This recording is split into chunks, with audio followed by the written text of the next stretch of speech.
Most people have good, great goals. I want to increase my income and lose weight and get out of debt and be thin and happy and healthy and have a wonderful family. But then they decide, but before I start, I'm going to take a vacation to a beautiful place called Someday Isle.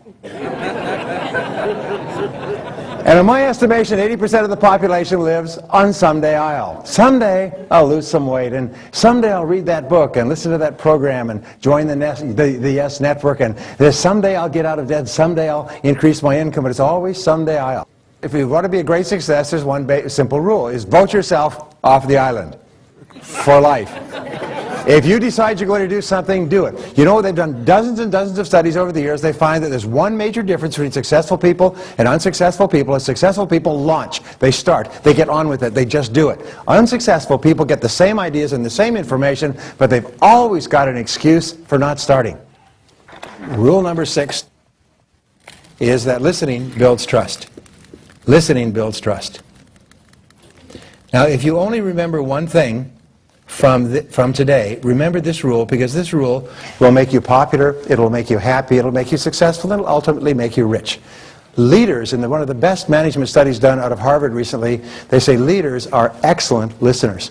Leaders are not people who talk and give orders and tell this. Leaders go around and ask a lot of questions, and as a result they get a lot of very good information and a good understanding of the decisions that need to be made. Leaders are great listeners. Top salespeople are superb listeners.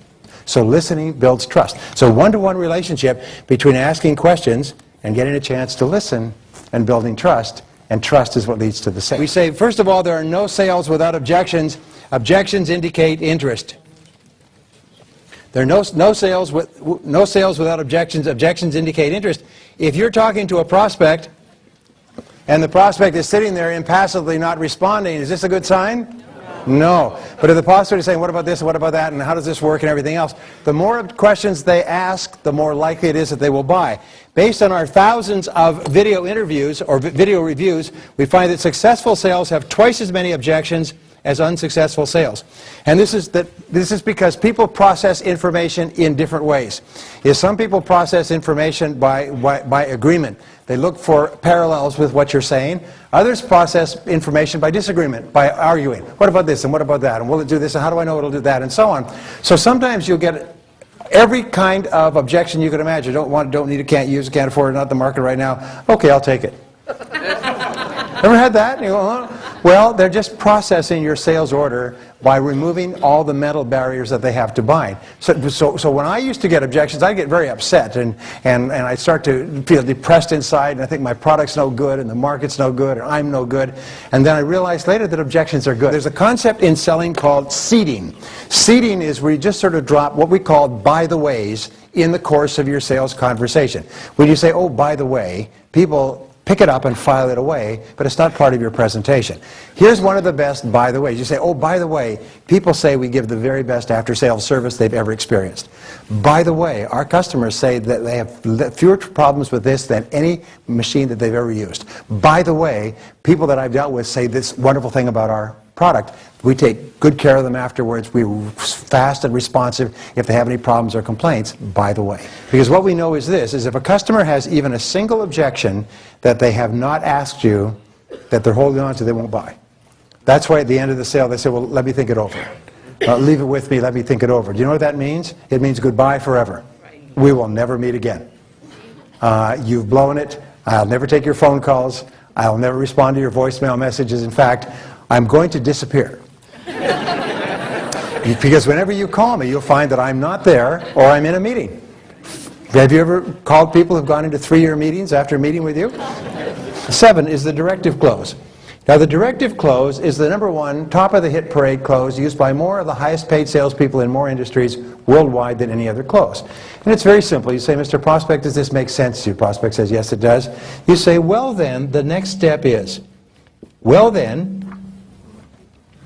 the next step is.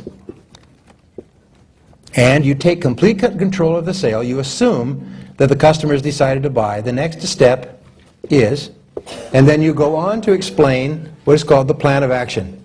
I'll need a check from you for this amount. I'll need your authorization on these forms. I'll get it back to the office. It'll be out to you in about 7 days. We'll set you up with an account and a service contract. In other words, you talk as though the person, by saying, yes, it makes sense, has said, yes, I'll take it. Now what happens? You say, well, then the next step is this.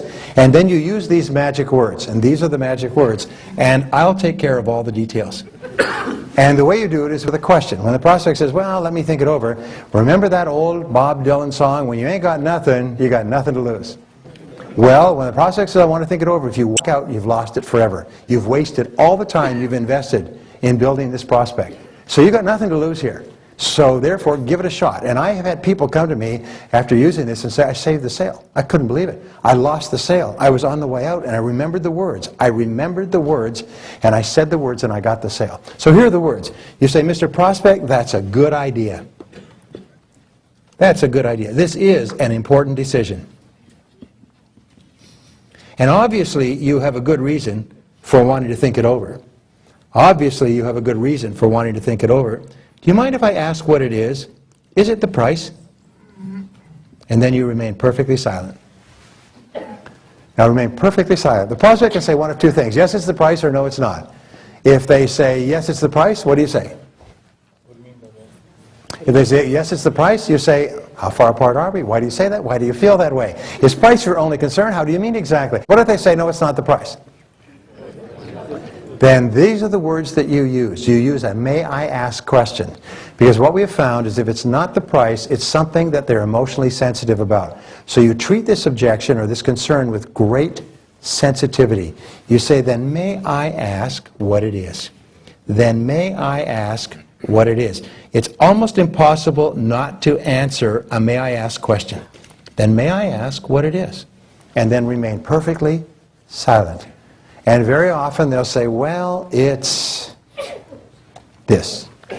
You say, Mr. Prospect, if we could satisfy you on that point, would you take it? And I've had people say, I made the sale because I remembered the words.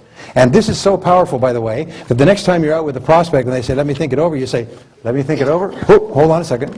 Hold on a second. I was in a question just the other day. I've got the answer for that. All right.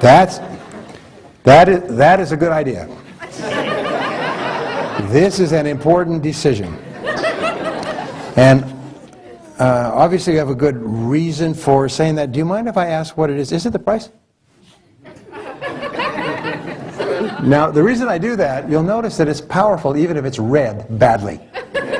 Because you have now asked a question and you have taken control, and you now have a chance to save the sale. You now have a chance to make the sale. Please understand this. Sometimes, and here's the rule, you're probably only one skill away from doubling your income right now. You're probably only one skill away from doubling your income right now. And you know what that skill is. Everybody knows what the skill is. They know if I was really good at prospecting, I could double my income. If I was really good at closing, I could double my income. If I was really good at overcoming the key objections, I could double my income. In other words, we all know what it is in our heart of hearts. And your job is to figure out what it is and set it as a goal and make a plan and work on it until you've mastered that skill.